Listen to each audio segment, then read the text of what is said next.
Hello दोस्तों, कैसे हो? आपका स्वागत है तिरपान स्टडी सेंटर में। आज जो हम करने जा रहे हैं हिस्ट्री का चैप्टर अत्यंत महत्वपूर्ण है हर एक क्लास के बच्चों के लिए। खास तौर पे जो यूपीएससी एग्जाम तैयार करना चाहते हैं तो इस वीडियो का जो है फायदा उठा सकते हैं और ये काफी इंपॉर्टेंट भी उनके लिए रहेगा। चलिए देखते हैं हमारा आज टॉपिक क्या है। दिल्ली सल्तनत के अंतर्गत प्रशासनिक ढांचे का विकास, यानी ये जो है हमारा टॉपिक है और चैप्टर जो हम कर रहे हैं प्रशासनिक प्रणाली और संस्थाएं। देखिए दोस्तों, ये काफ़ी महत्वपूर्ण है जिसको आपको विस्तार से जानने का मौका मिला है, तो इसको जो है इग्नोर करने की कोशिश ना कीजिए, जितना हो सके इसको समझिए। कहते हैं एक दो बार समझिएगा आपको पूरा चैप्टर ही अंडरस्टैंड हो जाएगा। जब कहते हैं पूरा चैप्टर ही आपको समझ में जब आ जाएगा तो आपको लिए एमसीक्यू क्या और क्वेश्चन आंसर क्या, हर चीज़ के लिए आप जो होगे तैयार हो जाओगे। चाहे एग्ज़ाम के लिए हो, चाहे आपको जो हो किसी कंपटीशन के लिए हो, हर कंडीशन में जो है आपके लिए फ़ायदेमंद रहेगा। इसलिए कोशिश यही किया जाता है कि आपको जो है अच्छे समझाने की कोशिश करें। देखिए कहते हैं कोशिश करने वाले कभी हार नहीं होती है, जो कोशिश करता है उसका विजय संभव होता ही है। इसी यकीन के साथ जो है तिरपान स्टडी सेंटर सदैव जो है कार्यरत है, हमेशा कोशिश करता है कि आपको अच्छे से अच्छे करने के लिए प्रेरित किया जाए। तो यहाँ पर यही बात आती है कि दिल्ली सल्तनत के अंतर्गत प्रशासनिक ढांचे का विकास किस प्रकार हुआ। तो कहते हैं दिल्ली सल्तनत के बारे में जानना अत्यंत महत्वपूर्ण रहेगा। कहते हैं जब कुतुबुद्दीन ऐबक ने स्वयं को लाहौर में स्वतंत्र जो है सुल्तान के रूप में स्थापित किया तो उस समय मौजूदा प्रशासनिक तंत्र आरंभिक अवस्था से गुजर रहा था, यानी आरंभिक यानी स्टार्टिंग था। जब तक स्थानीय शासकों ने दिल्ली के सल्तनत की स्वच्छता को स्वीकार किया तब तक मौजूदा ढांचों में ना तो कोई परिवर्तन किया गया और ना ही उसे छेड़ा गया, क्योंकि अगर छेड़ा जाता तो सब कुछ तहस नहस हो जाता। उन्हें सिर्फ एक वसूल कर उसे जो है खिराज के रूप में केंद्रित खजानों में भेजने की अनुमति थी और इन क्षेत्रों के केंद्रीय कर्मचारियों का मुख्य कार्य स्थानीय शासकों का उनके प्रशासनिक कार्यों में सहायता देना था। दिल्ली सल्तनत के विस्तार और जो है सुदृढ़ीकरण में नई प्रशासनिक संस्थाओं का भी उदय होने लग गया। तो कहते हैं नए बदलाव आएंगे तो नए संस्था नए रूल रेगुलेशन तो उदय होगा, ये तो जनरल सी बात है, इसमें कोई दो राय नहीं है। प्रशासनिक ढांचा और नए प्रशासकों को यानी शासकों द्वारा भारत में प्रतिपादित संस्थाओं पर जो है मंगोल सेल्जुकिड्स आदि का प्रभाव बहुत ही अधिक था। देश के विभिन्न भागों में मौजूदा संस्थाओं ने भी नई प्रणाली का निर्माण करने में भी योगदान दिया। तो काफ़ी ये महत्वपूर्ण यहाँ पर रहता है प्रशासनिक ढांचा। कहते हैं सुल्तानों को इस बात की जानकारी थी कि उन्हें जिस प्रजा पर शासन करना था उसमें गैर इस्लामिक लोगों की संख्या अधिक थी। यानी गैर इस्लामिक का मतलब होता है जो इस्लाम नहीं मानते थे।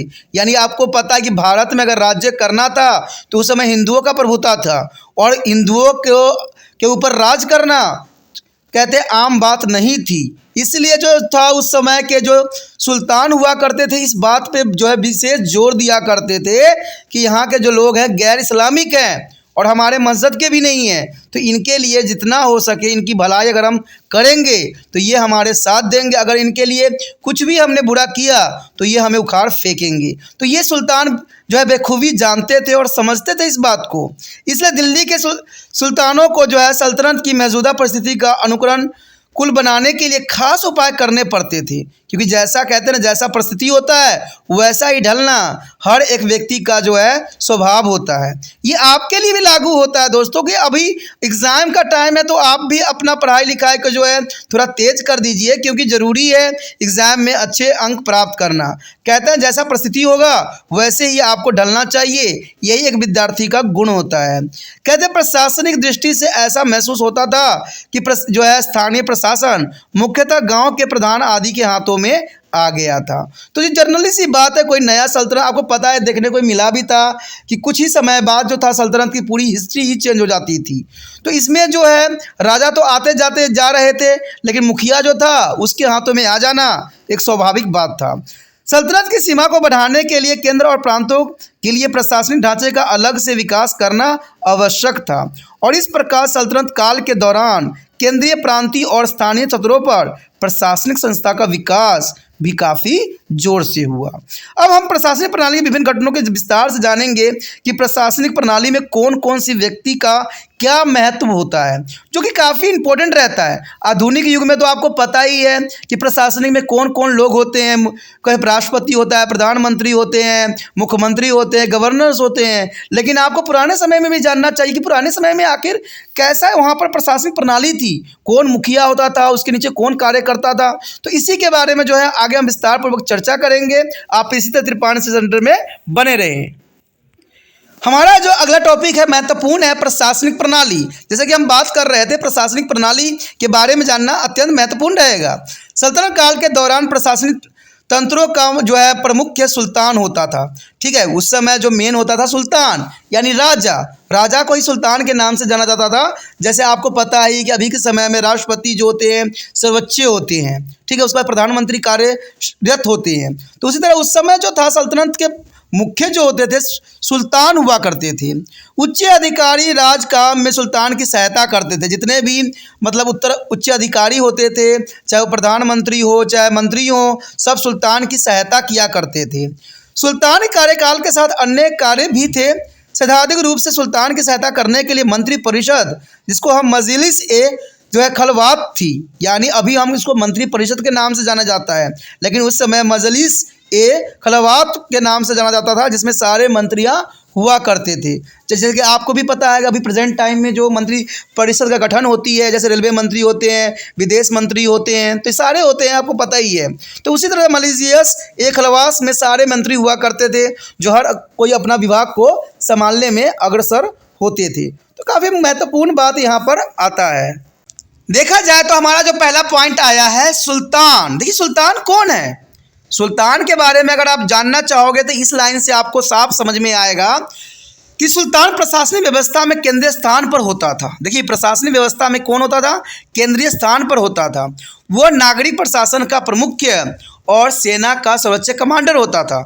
अगर अब यही प्रश्न मैं पूछूं, अगर भारत की बात करें हम, तो यहाँ पर जो है तीनों जल थल और वायु सेना का प्रमुख कौन होता है।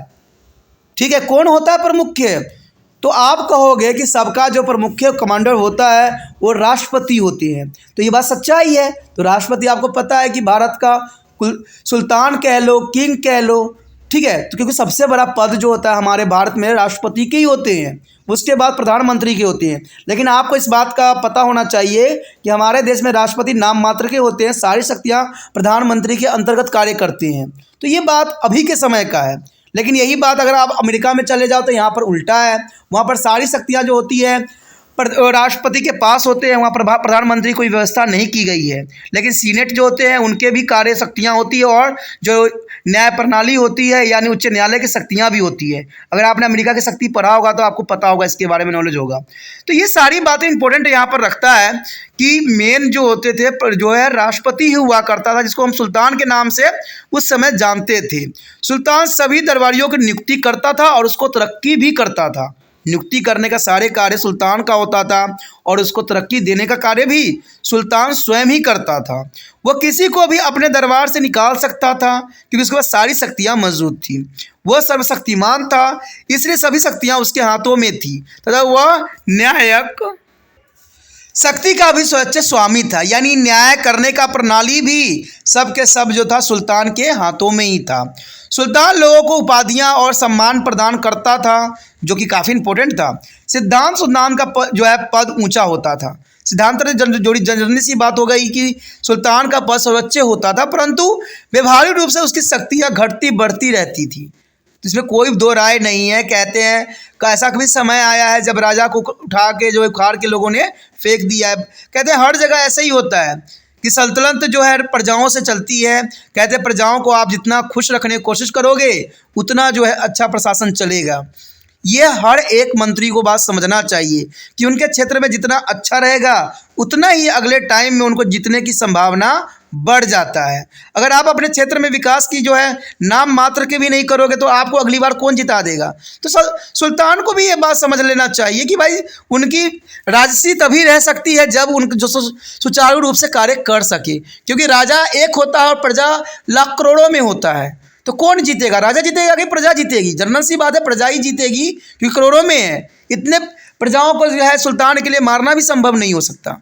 तो इसलिए हमेशा ये बात अभी के समय हो या पुरातन समय में हो, हमेशा याद रखना चाहिए जो भी उच्च पद पे हैं उनकी पद की गरिमा को समझना चाहिए और जो है सही न्याय प्रणाली का प्रयोग करना चाहिए और जग कल्याण के रूप में ही फैसला निहित करना चाहिए। सुल्तान पर हमेशा ही अभिजात वर्ग और उलीमा का दबाव बना रहता था। जर्नली सी बात बना रहना स्वाभाविक बात है, क्योंकि उस समय अभिजात वर्ग और उलीमा जो था काफ़ी शक्तिशाली हुआ करता था। दिल्ली के शक्तिशाली सुल्तानों ने इस वर्ग पर नियंत्रण रखने के लिए अलग अलग रणनीति अपनाई। कहते हैं अगर आप अभिजात वर्ग और उलीमा को कंट्रोल में कर लेते हो तो आप आधे जो है शक्ति आपके हाथ में चली जाती है। कहते हैं जब बाबर ने भारत पर आक्रमण किया था तो बहुत से जो है अभिजात वर्ग उसको छोड़ के चला गया था, तो उसका पावर बहुत डाउन हो गया था। तो इसमें कोई दो राय नहीं है, ये बहुत ज़रूरी है। उलीमाओं का भी अपना महत्व होता है। अगर आपने हिटलर की ज़िंदगी के बारे में जानते होंगे तो उसने जो है चर्च के पॉप्स को अपने अंडर पहले किया था, क्योंकि उसको पता था कि पॉप हमारे अंडर रहेगा तो 100% जो होती है सारे नागरिक उसके साथ रहेगा, क्योंकि नागरिक जो थे पॉप की ही बात माना करते थे। तो सबने ऐसा ही किया, क्योंकि इससे खिलवाड़ नहीं किया जा सकता। बलबन ने अभिजात वर्ग को कड़े नियंत्रण में रखा और इस प्रकार सल्तनत की प्रशासनिक ढांचे में जो है सुल्तान महत्वपूर्ण भूमिका अदा करता था। योग्य और शक्तिशाली सुल्तानों के नेतृत्व में प्रशासन और प्रशासनिक ढांचा बेहतर ढंग से कार्य करता था, लेकिन अयोग्य और कमजोर शासक अभिजात वर्ग के दबाव में कार्य करते थे। उसके पश्चात जो हमारे समक्ष आया है अभिजात वर्ग। देखिए अभिजात वर्ग का जो सल्तनत के समय बहुत ही महत्वपूर्ण स्थान हुआ करता था। कहते हैं सुल्तान की जो नियुक्ति होता था अभिजात वर्ग और उलीमा के अंतर्गत ही हुआ करता था, क्योंकि इन दोनों के अंतर्गत पूरी जनता जो थी समर्थन प्राप्त होता था। इसलिए अभिजात वर्ग का अपना विशेष स्थान हो गया था। और देखा जाए तो अभिजात वर्ग राज्य के सबसे महत्वपूर्ण अधिकारी हुआ करते थे तथा समाज में इसकी उच्च स्थान भी प्राप्त किया हुआ था। आरंभ में ये सेना के ऐसे कमांडर थे जिन्होंने युद्ध में विजय हासिल भी की थी। कुछ वर्षों से उसके उत्तराधिकारी ने मुख्य शक्ति हासिल कर भी ली थी तथा कुछ भारतीय समूह भी इसे विकसित हुए थे। अभिजात वर्ग की स्थिति और शक्तियों में जो है समय समय पर उतार चढ़ाव होता ही रहता था, जैसा कि ऊपर हमने उल्लेख भी किया जा चुका है। यह अभिजात वर्ग जो मुख्य दिल्ली में स्थापित थे अत्यधिक शक्तिशाली समूह के रूप में उभरे तथा वे समय समय पर सुल्तान का चयन करने में भी महत्वपूर्ण भूमिका अदा किया करते थे। अभिजात वर्ग में समरूप श्रेणी नहीं थी। ये बहुत काफ़ी महत्वपूर्ण बात है कि अभिजात वर्ग में समरूप श्रेणी नहीं हुआ करती थी।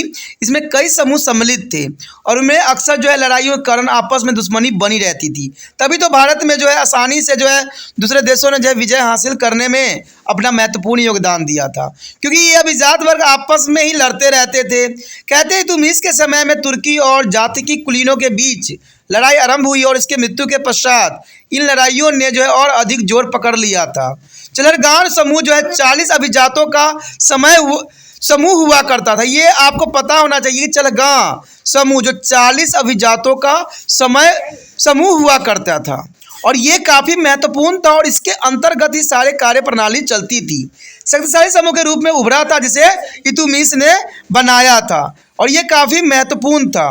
कहते हैं बलबन पहला सुल्तान था जिसने अभिजात वर्ग पर कड़ाई से नियंत्रण रखा था और महत्वपूर्ण बात यह भी है कि स्वयं बलबन भी चलरगान की एक हिस्सा था, क्योंकि चलरगान का एक हिस्सा होने के नाते वो जानता था कि अगर हम अभिजात वर्ग पे कंट्रोल कर लें तो जो है सल्तनत हमारे जो है नियंत्रण में रहेगा और ये बलबन बेखूबी जानता था।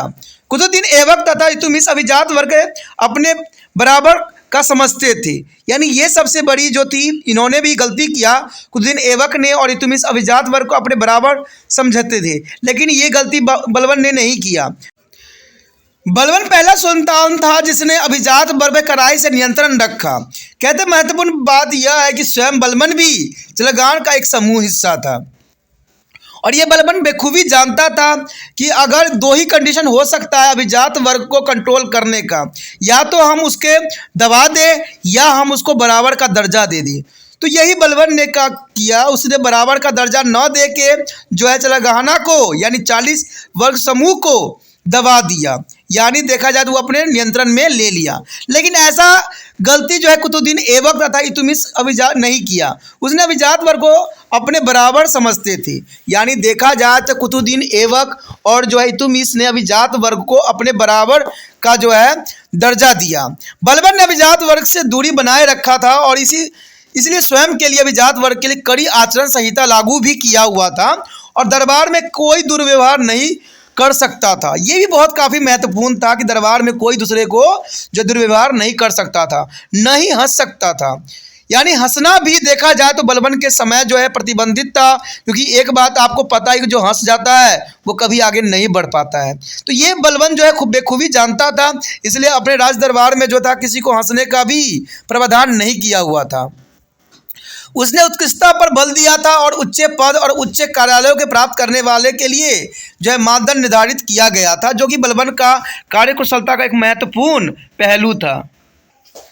दिल्ली सल्तनत का विस्तार होते ही समाज के विभिन्न समूहों ने अभिजात वर्ग में सम्मिलित होने के प्रयास भी किए, क्योंकि उनको पता था कि अभिजात वर्ग ही ऐसा वर्ग है जहां पर उनको इज्जत और सम्मान मिलेगा।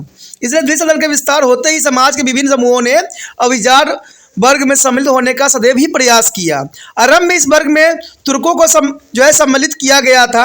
खलजी और तुगलकों के शासनकाल के दौरान विभिन्न पृष्ठभूमि के लोग के लिए अभिजात वर्ग के दरवाजे खुले हुए थे। यानी कोई भी जो था अभिजात वर्ग के अंतर्गत अपना जीवन व्यतीत कर सकता था। विशेष मोहम्मद बिन तुगलक के शासनकाल में हिंदुओं और मुसलमान दोनों को जो है निम्न जाति के लोग अभिजात वर्ग में शामिल हो गए थे। देखिए काफ़ी प्रशासन की अपनी विशेषता था, जहाँ पर मोहम्मद बिन तुगलक ने प्रशासन काल में हिंदुओं और मुसलमान दोनों को ही बराबर का मौका दिया अभिजात वर्ग में शामिल होने का, और उन्होंने बड़े बड़े पद भी हासिल किए उस समय, जो कि बहुत काफ़ी महत्वपूर्ण था। लोधी काल में समानता की अफगान और अवधारणाएं उस समय महत्वपूर्ण हो गई थी, जब सुल्तान को सामान्य शक्ति वालों में प्रमुख माना जाता था। यानी सामान्य शक्ति वालों में प्रमुख मानने का प्रावधान था, और इस प्रकार अभिजात वर्ग सुल्तान के बराबर की हैसियत भी रखते थे। आप समझ सकते हो कि अभिजात वर्ग का कितना महत्वपूर्ण था, जो सुल्तान के बराबर अपनी हैसियत रख सकते थे। कुछ अगर लोधी सुल्तान जैसे कि जो सिकंदर लोधी और इब्राहिम लोधी को यह पसंद नहीं था, और उन्होंने अभिजात वर्ग को जो है सदैव ही अलग रखा, जो कि काफ़ी महत्वपूर्ण बात यहाँ पर आता है इब्राहिम लोधी के लिए और सिकंदर लोधी के लिए, कि दोनों ने अभिजात वर्ग को जो है अलग ही प्रावधान किया और उसका अलग ही रूल रेगुलेशन को बनाया। उसके पश्चात जो है तीसरा पॉइंट है उलेमा। जैसे कि मैंने पहले ही बता चुका था आपको कि एडमिनिस्ट्रेटिव्स के अंतर्गत यानी प्रशासनिक प्रणाली में जो है तीन चीज़ों का बहुत महत्वपूर्ण स्थान होता है।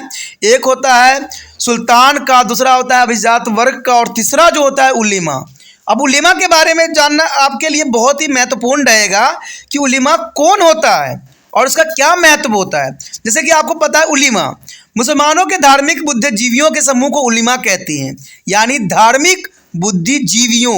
तो समझ सकते हो कि ये धर्म से अनुसरण कराते हैं, यानी मुसलमानों के जो है धार्मिक बुद्धिजीवी के समूह को उलेमा कहते थे, और इस समूह के लोगों का कार्य धर्म मामलों की जो है व्यवस्था करना था। क्योंकि ये धर्म से रिलेटेड थी, इसलिए जो है इसको नकारा नहीं जा सकता था। सुल्तान के लिए धार्मिक जो है नियमों का व्याख्या करना था, और वह न्यायिक मामलों को भी जो है प्रभावी भी होते थे।